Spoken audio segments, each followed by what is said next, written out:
പറയുകയുണ്ടായി. ഞാൻ പിന്നെ അതിനെ കുറിച്ച് ചോദിക്കാം എന്ന് പറഞ്ഞാണ് മാറ്റി വെച്ചിട്ട് നമ്മുടെ ജീവിതത്തിലേക്ക് ഇങ്ങനെ സഞ്ചരിച്ചുകൊണ്ടിരുന്നോണ്ടാണ് അത് പിന്നെ ചോദിക്കുന്നത്. എന്താ അയാളുടെ സ്വഭാവം വളരെ മോശമായിരുന്നു. ഒന്നും അയാളുടെ കുടുംബം നോക്കത്തില്ല, ചെലവ് കൊടുക്കത്തില്ല, പണ്ടേ കൊടുത്തില്ല. അയാൾക്ക് എന്തെങ്കിലും കിട്ടാൽ ഒറ്റയ്ക്ക് തിന്നും. നമ്മുടെ അച്ഛൻ എന്തെങ്കിലും കിട്ടാൽ ഓടി കൊണ്ടുവന്ന് അമ്മയ്ക്ക് കൊടുത്തിട്ട് തിന്നും. അമ്മയ്ക്ക് അനിയനെ കൊടുത്തിട്ട് നമ്മുടെ അച്ഛൻ തിന്നുന്നതാണ് അത് പറഞ്ഞു കേട്ടുള്ളത്. ഈ സോമനാരുടെ കയ്യിലാണ് നമ്മുടെ അച്ഛന്റെ സ്വത്ത് മൊത്തം ചെന്ന് കയറിയത്. അയാള് ഒരുപാട് സ്വത്തുണ്ടായിരുന്നോ? ഓരോരുത്തരെ പറഞ്ഞു കേട്ട സ്വത്തിൽ കണ്ട അന്നത്തെ 80 കണ്ട 9 ലക്ഷം രൂപ കണ്ടോ ബാങ്ക് ബാലൻസ് ഉണ്ട്. അന്നത്തെ 9 ലക്ഷം ഭയങ്കര വിലയാണ്. 80 ചിന്നക്കടയിലൊക്കെ വസ്തുവിനൊക്കെ 2000 രൂപ ഉള്ള വില. ഇന്ന് കോടികൾ. സോമൻ തള്ളുമ്പോ ഒരു മയത്തിലൊക്കെ വന്നിരുന്ന തള്ളു. എന്തായാലും എല്ലാ ചാനലിലും വന്നിരുന്ന മെഴുകുവാണ്. നിനക്കുള്ള ഒരു 8ന്റെ പണി എന്തായാലും താമസിക്കാതെ വരും. അതിൽ കുറച്ച് സമയം എടുത്താൽ അത് കിട്ടും.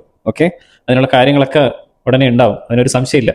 നീ നോക്കിക്കോളൂ. നിനക്ക് ഇതുവരെ കിട്ടിയിട്ടുള്ള പണിയല്ല. നീ ഒരു ഇന്റർനാഷണൽ ഫ്രോഡാന്നുള്ള തെളിവ്. നീ ഇപ്പോൾ സോമനാരുടെ മകനാന്ന് പോലും പറയാൻ വേണ്ടിയിട്ടുള്ള പോലും നിനക്കുള്ള ലീഗൽ ഒരുപാട് പ്രോബ്ലംസ് ഉണ്ട്, അതിന് ഒരുപാട് തടസ്സങ്ങളുണ്ട്. നീ ഒന്ന് ലീഗലി നോക്ക്. നിനക്ക് DNA വേണമെന്നല്ലേ പറയുന്നത്. DNA ടെസ്റ്റ് പ്രൂവ് ചെയ്യണമെങ്കിൽ തന്നെ നീ ഇപ്പം നിലവിൽ രാമകൃഷ്ണാചാര്യാണ് നിന്റെ ഫാദർ വർഷങ്ങളായിട്ട്. നിന്റെ എല്ലാ സർട്ടിഫിക്കറ്റിലും എല്ലാ കാര്യങ്ങളും നീ ആദ്യമേ നിന്റെ ഫാദർ രാമകൃഷ്ണാചാര്യ അല്ലെന്നുള്ളൊരു സർട്ടിഫിക്കറ്റ് ഉണ്ടാക്കുക. ട്രൈ ചെയ്യും. അതൊന്നും ഉണ്ടാക്കി കാണിക്കുക. അതിനുശേഷം നീ DNAക്ക് വേണ്ടിയിട്ട് നീ ലീഗലി ഒന്ന് കോർട്ടിലൊന്ന് പോയി നോക്കിയേ.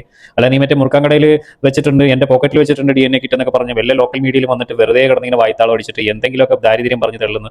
ജയൻ സാറിന്റെ ഫാമിലി ദാരിദ്ര്യം പിടിച്ചതാണെന്നൊക്കെ സംസാരിക്കുന്നത്. എടേ നിനക്ക് പ്രാന്താണോ നിനക്ക്? നീ അരക്കിറക്കനാന്ന് രാജീവ് സാർ കൊല്ലത്തായിട്ട് രാജീവ് സാർ പറഞ്ഞിട്ടുണ്ട്. ഈ TP വർഗീസ് ഇവരെല്ലാം പഴയ ആൾക്കാരാണ്. ഇവരെല്ലാം പറഞ്ഞിട്ടുണ്ട് നീ അരക്കിറക്കനാണ്, നീ ലീഗലി ഉള്ള ഒരു പരിപാടി നടക്കൂല, നിനക്ക് നല്ല ഇടി കിട്ടിയിട്ടുണ്ടോ സ്റ്റേഷനിലിട്ട് കണ്ട്.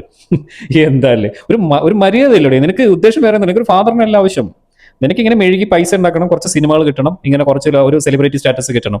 ഇപ്പൊ മിസ്റ്റർ മുരളിക്ക് ഏകദേശം ഒരു 57 വയസ്സായി ഇദ്ദേഹത്തിന്. ഈ എത്ര വയസ്സ് വരെ ഇങ്ങനെ മെഴുകും? നീ മരിക്കുന്നവരെ നീ ഒന്ന് മെഴുകി നോക്കിയാലും നിനക്ക് ലീഗലി ഇതൊക്കെ പ്രൂവ് ചെയ്യണമെങ്കിൽ ഒരുപാട് പ്രോബ്ലംസ് ഒന്നും നടപടിയാവുന്ന കേസല്ല മിസ്റ്റർ മുരളി. നിങ്ങൾ സോമൻ നായർ മകൻ, ഇത് ജയൻ സാറിന്റെ അനുജൻ സോമൻ നായർ മകനാണെന്ന് പോലും തെളിയിക്കാൻ വേണ്ടിയിട്ടുള്ള ലീഗലായിട്ടുള്ള കാര്യങ്ങളൊക്കെ നല്ല ബുദ്ധിമുട്ടാണ്. ഇതൊന്ന് ട്രൈ ചെയ്ത് നോക്ക്. നീ അതുപോലും പ്രൂവ് ചെയ്യാൻ കുറച്ച് ബുദ്ധിമുട്ടാണ്. നിന്റെ മാത്രം ഓൾറെഡി സോമൻ നായരുടെ പേരും വേറെ 2 ആൾക്കാരുടെ പേരും കൂടെ അവിടെ സ്റ്റേഷനിൽ ആ സമയത്ത് പറഞ്ഞിട്ടുണ്ട്. അതായത് സോമൻ നായർ കല്യാണത്തിന്റെ അന്ന്.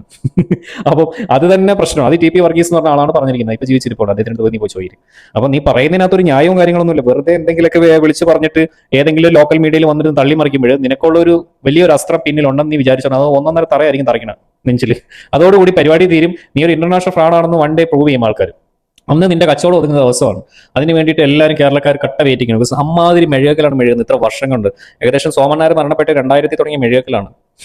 ഇതുവരെ മെഴുകൽ. അപ്പൊ ഒന്ന് ആലോചിക്കുക, 10-25 കൊല്ലമായിട്ട് ഒരു ഫാമിലിയെ ഇത്രമാത്രം അവർ ബുദ്ധിമുട്ടിക്കുന്നതെന്ന് പറഞ്ഞാൽ ആലോചിക്കുക. ഒരു മര്യാദയില്ലൂടെ?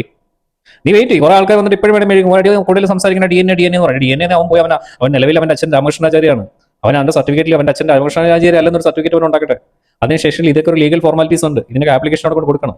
അല്ല ഒരു വീട്ടുമുറ്റത്ത് തോട്ടന്നൊരു സുപ്രഭാതി മറ്റേ ഞാൻ ജയന്റെ മോനാന്ന് പറഞ്ഞ ആരെങ്കിലും വീട്ടിൽ വന്നത് അങ്ങനെയാണോ? അതിനൊരു പരിപാടിയൊക്കെ ഇല്ലേ? നിയമത്തിന്റെ രീതി പോകണ്ടേ? അതിന് നിലവിൽ പിന്നെ ഇവൻ എന്തിനാണ് ഇത്രയും കൊല്ലം ഈ രാമകൃഷ്ണാചാര്യ ലെവലിൽ നടന്നത്? പ്രവാസിയായിട്ട് 10-15 കൊല്ലം ഇദ്ദേഹം പ്രവാസിയായിട്ട് വർക്ക് ചെയ്തു. ഈ പ്രവാസി ലോകത്തെല്ലാം ഇങ്ങനെ പിള്ളേരും എല്ലാം പോറ്റി വളർത്തിയത് ഈ രാമകൃഷ്ണാചാര്യ എന്ന് പറഞ്ഞ ആളുടെ പാസ്പോർട്ടിൽ ലീഗൽ എല്ലാ കാര്യങ്ങളും അതൊക്കെ തന്നെ. ഇങ്ങനെ സർട്ടിഫിക്കറ്റ്, SLC ബുക്ക് എന്താ നീ പണ്ട് തൊട്ട് ഇവൻ അറിയാന്ന് പറയുന്നത്? ഇവൻ അറിയാന്ന് പറയുന്നത് 9 വയസ്സ് തൊട്ട് 8 വയസ്സ് തൊട്ട് ഇവൻ അച്ഛന്റെ പേര് പറയും. എന്തുകൊണ്ട് അന്നേരം മാറ്റിയില്ലവൻ?